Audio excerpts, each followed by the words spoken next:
weather with Richard Scott, and sports with Gary Harris.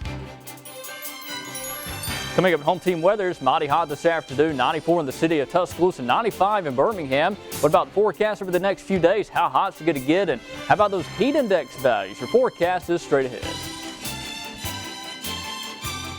Find out if the suspect in the Tuscaloosa mass shooting has waived his right to a hearing.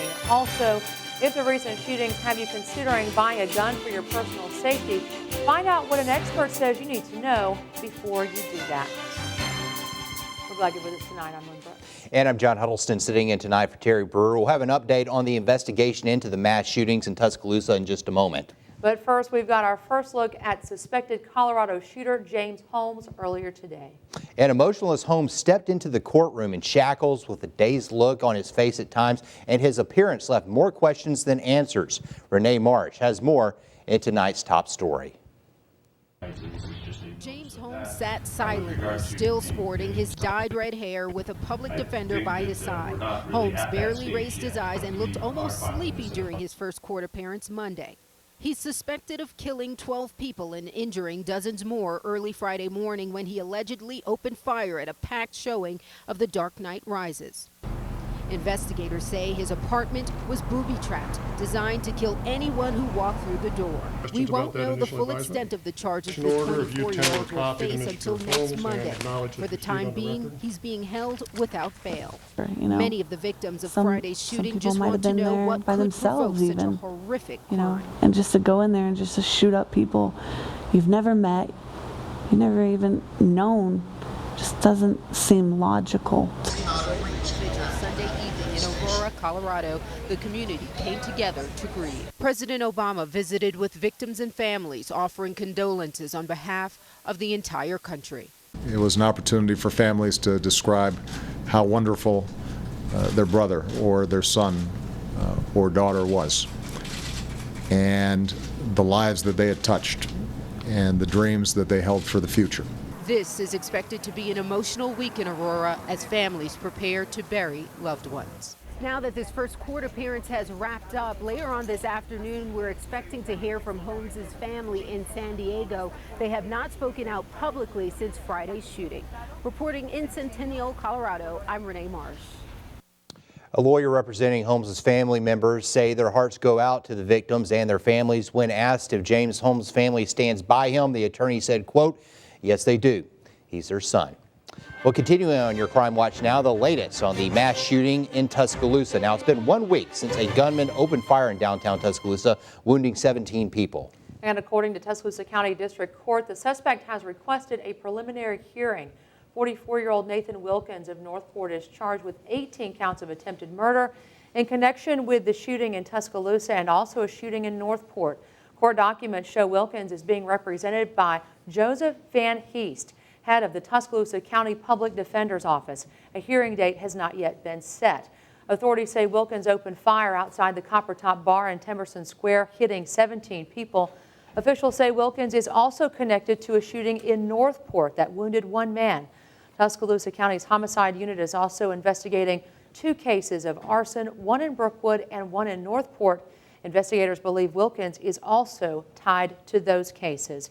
According to DCH Regional Medical Center spokesman Brad Fisher, 2 of the victims are still in the hospital. 1 is in serious condition and 1 patient is still listed in good condition. Now the latest on the homicide investigation in Northport. As we've reported, 29-year-old Christopher Patton is charged with murder in connection with the death of 79-year-old Kenneth McDaniel. According to Tuscaloosa County District Court officials, Patton did not request a preliminary hearing, and court documents show he has waived his right to a court-appointed attorney. Officials tell us this means Patton will go before a grand jury unless he requests an attorney. Now, as we reported last Tuesday night, McDaniel was found beaten to death at his home off Highway 43, right there between Charlie Shirley Road and Mitt Larry Road. According to Tuscaloosa County Sheriff's Office, when deputies arrived on the scene, they saw a man holding something like a pipe, but he got away and a police chase began. The suspect was taken into custody about an hour later. Well, with 2 shootings in the U.S. last week, you might be questioning whether to buy a gun for your own safety. Some Americans feel buying a gun is one way to make themselves feel safer. Local gun expert Jim Collins says there is nothing wrong with owning a gun as long as you educate yourself before you purchase it. Collins says you should know what type of gun is the right one for your needs. He also recommends taking safety classes for new users, and it's important to know when to use your weapon. The only really reasons to use a firearm legally is to protect yourself or the life of someone else. Which time do I use deadly force? I think the courts have determined when you fear for your life or the life of someone else. Collins has a shooting facility at the Tuscaloosa Gun Club. They offer gun classes, gun safety classes. To learn more about those, go to WVUATV.com and click on numbers and links. Well, now to Pennsylvania, where there is new fallout from the Jerry Sandusky sexual abuse scandal. Penn State was hit with a $60 million fine by the NCAA along with other punishments. The NCAA said Penn State's football-first culture enabled serial child sex abuse to occur. Among the punishments, removal of all wins from 1998 and 2011. With that ruling, Coach Joe Paterno lost his place in history as college football's winningest coach. NCAA officials say these actions cannot repair what happened to the victims, but it does send a message. In the Penn State case, the results were perverse and unconscionable. No price the NCAA can levy will repair the grievous damage inflicted by Jerry Sandusky on his victims. However, we can make clear that the culture, actions, and inactions that allowed them to be victimized will not be tolerated in collegiate athletics. And on Sunday, Penn State officials removed a statue of Joe Paterno from outside the campus football stadium and placed it in a secure location. Now, Paterno's family released a statement saying tearing down the statue does not help the victims and serves no purpose. People across West Alabama are speaking out about the NCAA sanctions. One person told us they hope the victims can now begin to find closure. They'll be compensated, and you know they will be, but all the money that a person can give them will not take away the pain or the suffering that was instilled in their lives.